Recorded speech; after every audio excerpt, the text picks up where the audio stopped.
자, 마태복음 3장 13절부터 17절까지. 자, 우리 같이 읽도록 하겠습니다.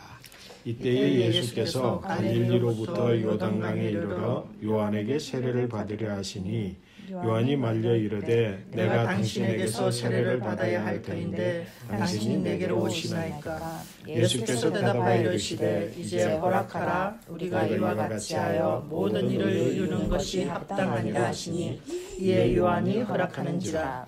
예수께서 세례를 받으시고 곧 물에서 올라오실새 하늘이 열리고 하나님의 성령이 비둘기같이 내려 자기 위에 임하심을 보시더니 하늘로부터 소리가 있어 말씀하시되 이는 내 사랑하는 아들이요 내 기뻐하는 자라 하시니라. 아멘. 자, 우리 가족 모두를 축복합니다. 축복하고 2020년은 어려운 가운데에서 지나갔고 2021년을 맞았는데 이런 생각을 한번 하면서 새해를 시작했으면 좋겠어. 우선은 코로나 팬데믹이라는 게 코로나19 팬데믹이라고 하는 게 그 인류 역사의 위기 중에 하나단 말이에요. 그죠? 그 인류 역사가 맞는 전 세계적인 위기 중에 하나인데 내가 사는 동안에 그 인류 세계 역사에서 그런 게 자주 있는 게 아니잖아. 어떤 분이 그러더라고. 나이 드신 분이 내 평생에 이것을 경험하는 것도 역사상 의미가 있다. 죽기 전에 참 의미 있는 일이다. 이런 이야기를 하시는 분이 있었어. 나도 또한 그렇게 생각을 해. 이 팬데믹을 경험한다고 하는 것 자체, 또 팬데믹을 한번 넘어선다고 하는 자체, 넘어설 수 있을지 없을지 막막하지만 이 막막한 미래, 내일이 어떻게 될지 모를 미래를 살아간다고 하는 것은 이건 내가 의지를 가지고 뭔가 가질 수 있는 기회가 아니다. 내 인생에 있어서 인류 역사에 있어서도 의미 있지만 내 인생에 있어서도 굉장히 의미 있는 일이다. 이런 생각을 가질 필요가 있을 거라고 생각해요. 그래서 나는 팬데믹 시대에 살았다. 베이비 붐의 시대를 살아서 이제 베이비 붐의 시대가 지나가고 있잖아, 그치?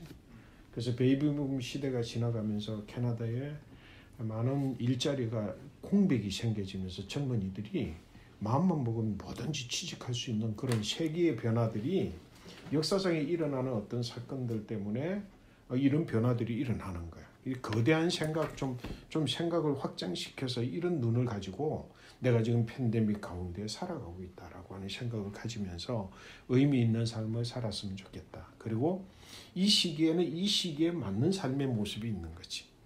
그치? 지금까지 내가 살아왔던 평상시에 일상으로 살아왔던 것과는 전혀 다른 어떤 상황 속에서 내가 살아가야 되는 또 다른 삶의 일상을 내가 만들어가고 구상해 가야 된다라고 하는 생각을 가지고 우리는 살아갈 필요가 있다라고 하는 거예요. 오늘 성경 본문 말씀에 보니까 첫 절에 첫 단어가 뭐야? 이때라고 하는 거지. 그 인간은 때라고 하는 그 시공간을 뛰어넘을 수 없기 때문에 이 때라고 하는 그때, 그러니까 그때에 맞는 행동과 자세와 태도와 가치관이 필요하다는 거죠. 그래서 이 때라고 하는 성경을 읽을 때에 이 때라고 하는 그 때에 대한 이야기가 나올 때마다 나는 긴장이 돼. 긴장이 되는 거지. 이 때에 무슨 일이 일어나고 있었는가. 그리고 여기 기록하고 있는 이 때는 어느 때인가 라고 하는 부분들을 생각을 하면서 이게 오늘날 우리의 현실에도 마찬가지라는 거지. 지금은 팬데믹 상황이라고 하는 때라고 하는 거지. 이 때에 뭔가라고 하는 거 시작하는 거. 이 때에 시작되는 2021년도에는 우리에게 특별한 일 수 있다라고 하는 거죠. 그죠? 그래서 오늘 성경 말씀을 보니까 이 때에 예수께서 갈릴리로부터 요단강에 이르러서 요한에게 세례를 받으려고 하셨다. 목적이 나오는 거지. 그치? 이때에 무언가를 하려고 하셨어. 뭔가를 하려고 하시기 위해서 갈릴리에서 요단강까지 이르는 길은 상당히 먼 길이야. 그러니까 1년에 3번씩 예루살렘에 특별한 일이 아니고서는 갈릴리에 있는 사람들이 예루살렘까지 이 유대 지역까지 내려갈 일이 없어. 그래서 아주 특별한 마음을 먹고 특별한 행보를 하지 않으면은 갈 수 없는 거리란 말이야. 근데 이때에 예수께서 뭐 하기 위해서 뭔가 목적한 바가 있어서 그 목적을 이루기 위해서 성취하기 위해서 뭐라고? 갈릴리에서부터 요단강까지 유대 지역의 요단강. 요단강은 사실은 갈릴리에서부터 유대 지역 여기 사해까지 쭉 있는 건데 유대 지역의 요단강이라 그래서 예루살렘 근처에 거기까지 뭐 하기 위해서 무언가를 하기 위해서 가셨단 말이에요. 그러니까 우리가 무언가 목적을 이때에 가지는 목적, 이때에 적합한 우리의 목적 설정이 우리의 인생에 있어서 충분히 있어야 되고 이때에 시작하는 2021년도에 우리가 무엇을 하려고 하는 것에 대한 우리의 인식이 분명히 있어야 되는 것이고 그것이 이때에 반드시 성취해야 될 일이라고 하는 사실 그게 얼마나 내가 적합한지 그때를 알지 못하고 그냥 막무가내 살아가는 인생은 참 불행한 삶이라고 하는 거지. 그리고 이때에 예수께서 무언가를 하려고 뭐로? 세례를 받기 위해서. 세례를 받기 위해서 갔다. 다시 말해서 이 세례라고 하는 것은 일상적인 일 가운데 보면 세례 받는 일이 개인에게 얼마나 중요한 일이지. 굉장히 중요한 일이지만 갈릴리에서부터 유대까지 이르러서 받으려고 하는 만큼 인생의 가장 최우선 그 당시 그지 모든 일들을 다 내려놓고 가야 되는 그때에 맞추어서 갈릴리로 가셨어. 갈릴리에서 요단으로 가셨어. 그런데 14절 말씀에 보니까 난관에 부딪힌 것이 그지 난관에 부딪힌 거야. 왜냐하면 이 세례 요한이 예수가 누구인지를 알았어. 근데 나중에 세례 요한이 고백하는 걸 보면 나도 몰랐다는 거야. 여러분 한번 잘 봐. 오늘 본문 말씀에서도 굉장히 중요한 의미를 가지는데 세례 요한은 예수를 알았어. 왜? 친척간이거든. 친척간이야. 그러니까 예수는 갈릴리에 살고 세례 요한은 유대 지역에 살고 유대 광야에서 살다가 지금 요단강에 와서 세례를 베푸는 사람이야. 그러나 친족간이기 때문에 충분히 알았어. 그래서 예수가 오는구나라고 하는 것을 알았어. 그런데 세례 요한이 뭐라고 고백하는 줄 알아? 이때 예수가 내한테 다가올 때 난 몰랐다 이래. 나 알고 있지만 몰랐어. 뭐가 몰랐어? 저가 진정으로 그리스도 메시아로 오시는 분이다라고 하는 사실은 전혀 모른 거지.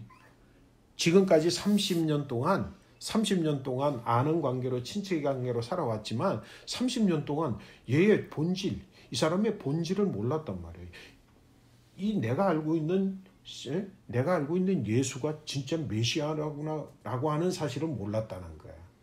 몰랐는데 성경에 자신이 세례 요한이 알고 있는 사실은 한 가지 있어. 오실 메시아가 누군지 모르지만 하나님께서 알려주신 방법이 있었어. 누가든지 네가 오는데 그 머리 위에 성령이 이마에 있는 것을 보면 그가 내가 너에게 보내는 메시아인 줄 알라라고 하는 메시지를 이미 가지고 있었어.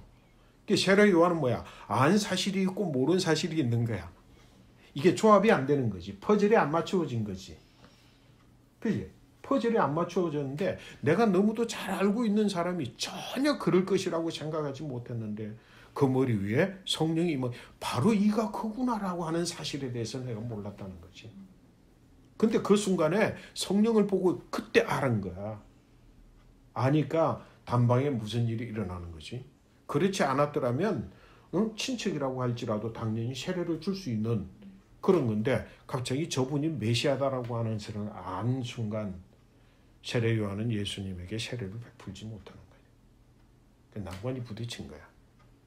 충돌이 일어난 거지. 어떻게 내가 예수님 세례를 할 수 있습니까? 메시아를. 나는 죄인이고 당신은 죄가 없는 분인데 오히려 내가 당신에게 세례를 받아야 됩니다. 내게 세례 주십시오. 이 상황이 벌어진 거야. 인생을 살아가는 동안에 이와 같이 무언가 모르고 있던 사실, 알게 된 사실에 서로 매칭되어지면서 전혀 할 수 있었던 것이 전혀 할 수 없는 것으로 바뀌어지는 순간들이 우리에게 얼마나 많이 일어나는지 몰라. 그지? 특별히 코로나 시대에 살아가면서 우리가 경험하게 되는 우리의 세상에도 그런 일들이 많이 있을 수 있다는 거지. 그지? 괜찮아. 띵동거리게 놔둬. 여기가 좀 그러니까 한번 봐. 얼마나 중요한 사실인지 몰라. 이거는 뭐라? 한순간에 한순간에 가능했던 일이 불가능해지고 불가능했던 일이 가능해지는 그 순간에 서로 뭐라고 가지고 있던 자기의 지식과 생각과 원칙과 가치관이 충돌을 일으키는 거야. 세상 살면서 이런 일들이 얼마나 많은지 몰라. 그래서 세례 요한이 예수님께 이야기하는 거야. 내가 지금 주님께 당신에게 내가 세례를 받아야 되는데 어떻게 당신이 내게 세례를 받으러 오십니까? 난 세례 드릴 수 없습니다. 그랬을 때에 15절 말씀해 보니까 예수님이 이렇게 이야기했어. 자, 여러분 인생에 있어서 이와 같은 일이 일어날 때에 해결책이 뭐야? 자기 고집대로 자기 생각대로 하는 건가? 그런데 우리는 자기 고집대로 자기 생각대로 하려고 그러잖아. 그지? 자기 고집대로 자기 생각대로 하려고 그러지. 아니 난 죽어도 이건 포기할 수 없어요. 아니 난 못해. 내가 어떻게 감당할 수 있습니까? 논리적으로 생각해 보시라고. 어떻게 죄 있는 내가 죄 없는 당신을 세례 줄 수 있으며 내가 어떻게 할 수 있습니까? 라고 하는 자기의 생각과 자기의 원칙을 고수할 수밖에 없어. 이 충돌이 일어날 때. 그런데 이 충돌을 해결하는 방법이 뭔 줄 알아? 해결하는 방법. 이걸 오늘 여러분들 주는 메시지의 포인트야. 이를 행하라. 이를 행함으로 하나님의 모든 의를 이루는 것이 합당하다. 그러니까 네가 지금까지 살아오면서 네가 지금까지 가져왔던 원리와 원칙과 가치관과 네 좌우명에 의해서가 아니라 네 알고 있는 것에 의해서가 아니라 네 경험에 의해서가 아니라 네가 지금 뭔가 할 수 있는 지금까지의 일상적으로 가져왔던 네 삶의 원칙에 의해서가 아니라 뭐를 이루어야 된다고? 하나님의 의를 이루는 거지. 하나님의 의를 이루는 것 앞에서 뭐야? 내 생각도 내려놓고 내 원칙도 내려놓고 내 모든 것들을 내려놓고 이것을 뭐라고? 행하여서 하나님의 모든 의를 이루라고 했어. 여러분 인생 살아가면서 이 팬데믹 시대에 이 코로나 시대에 살아가는 여러분 지금 이 시간 동안에 여러분들이 추구해야 되는 게 뭐지? 그것이 무엇이든지 간에 그것이 내 생각과 다르든지 간에 어떻든지 간에 행하여서 하나님의 모든 의를 이루는 것. 이것이라고 하는 사실을 여러분 오늘 신년 첫 예배에서 이걸 가슴에 새기고 이 원칙을 가지고 내가 살아가겠다라고 하는 결단이 여러분들에게 있게 되기를 축복합니다. 그래서 이 말 앞에서 세례 요한은 순종했어. 지금까지는 뭐야? 이 원칙이 세워지지 않았으면 이 지금 예수님이 하시는 말씀이 원칙으로 세워지지 않았으면 절대로 세례 주지 않았을 거야. 어떻게 세례를 줄 수 있겠어? 그지? 어떻게 세례 요한이 예수님 세례를 줄 수 있겠어? 몰랐으면 주지. 그런데 알았는데 어떻게 줄 수 있겠어?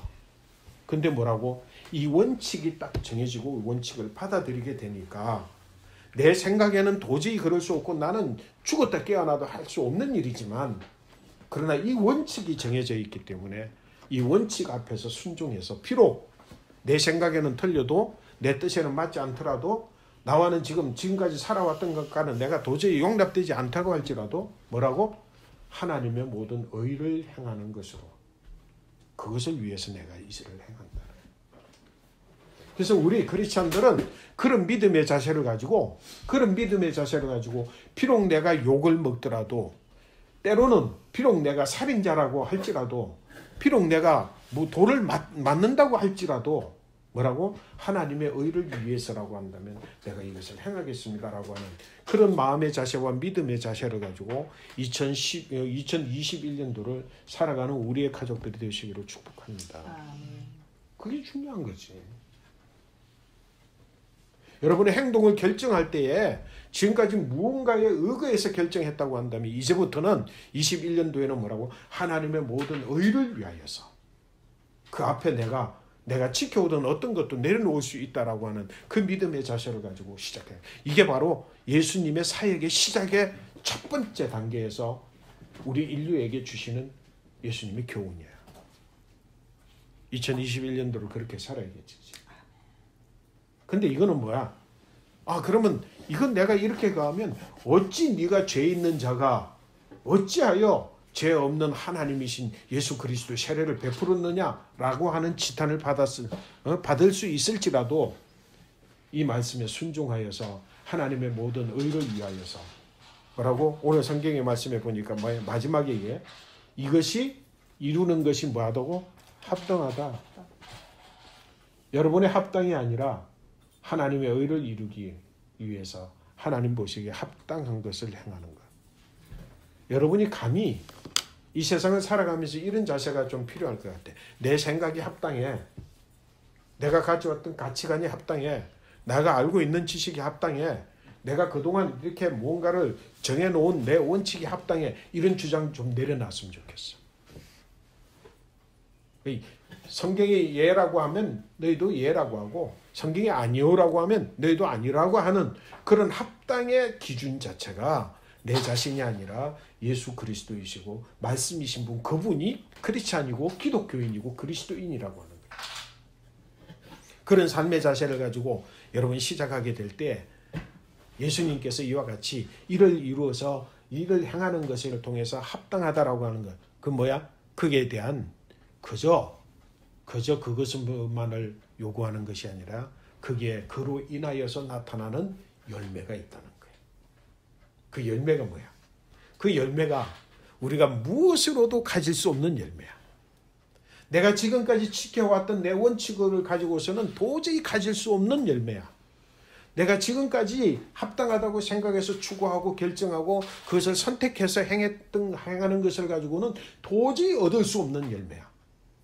이건 세상의 원칙과 규칙에 따라서 아니면 힘의 원리에 따라서 아니면 권리와 건색에 따라서 아니면 내 능력에 의거해서 아니면 사회적 여러 가지 여건과 조건에 의해서 주어질 수 있는 그런 결과물이 아니야.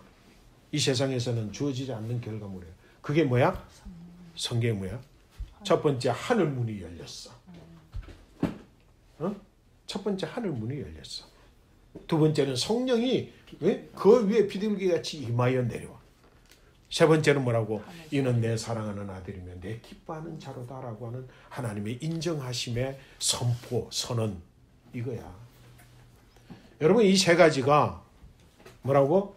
예수 그리스도 하나님이 말씀하시는 합당을 성취하여 이룸을 통해서 내 모든 것들을 내려놓고 그것을 순종하여 행함을 통해서 여러분의 삶에 이 세 가지의 열매가 맺어지기를 바랍니다. 아멘. 그건 세상적인 거 아니야. 이게 신앙적인 거고 이게 기적적인 것이고 이게 하나님 능력으로 나타나는 것이. 여러분, 하늘 문이 열려지는 축복이 있게 되시기를 축원합니다. 아멘. 성령이 여러분들과 함께 있어서 내가 잘못 선택하고 내가 잘못된 길을 갈 수 있지만 성령의 인도하심과 이끌어 내심을 통해서 여러분의 삶이 결코 뭐라고? 난관 속에 부딪히는 것이 아니라 순탄하게 순리를 따라서 하나님의 인도하심을 따라 살아가게 되는 은혜가 있게 되기를 축복합니다. 아멘. 그리고 뭐라고? 이는 내 사랑하는 아들이니 내 기뻐하는 자다. 내가 주장하는 것이 아니라 내가 내 것으로 주장하는 것이 아니라 뭐라고? 하나님께서 인정해 주시고 하나님께서 선포해 주시고 그래서 뭐라고? 그 열매가 뭘까? 그 열매가 세상의 사람들이 이렇게 이야기를 하는 거지. 야, 길서방, 길민씨, 내가 당신을 보니까 도저히 당신 스스로는 잘난 게 하나도 없는 것 같은데 분명히 보니까 당신이 뭐를 하든지 뭐를 생각하든지 뭐를 말하든지 뭐를 결정하든지 하나님이 당신과 함께 하는 것을 우리가 보았습니다. 이게 아브라함에게 주시는 축복이고 이게 하나님이 선택하신 자들에게 주시는 하나님의 축복이야. 여러분, 이것이 하나님 기뻐하시는, 이는 내가 기뻐하는 자며 참 내 사랑하는 내 아들이다 라고 하는 인정하심이 바로 이거라고 하는 거예요. 여러분의 능력으로 이와 같은 인정을 받는 것이 아니라 하나님이 함께 하는 것을 보았습니다. 그러면서 뭐야? 성경 말씀에 보니까 네가 무엇을 하든지 하나님 너와 함께 하는 것을 보니 너 하나님의 사람아, 나 해치지 마. 나 좀 보호해줘. 나를 도와줘. 이렇게 되는 거예요. 여러분, 이 삶이 2021년도에 여러분들의 삶으로 그렇게 열려지게 되시기를 축복합니다. 아멘. 아멘.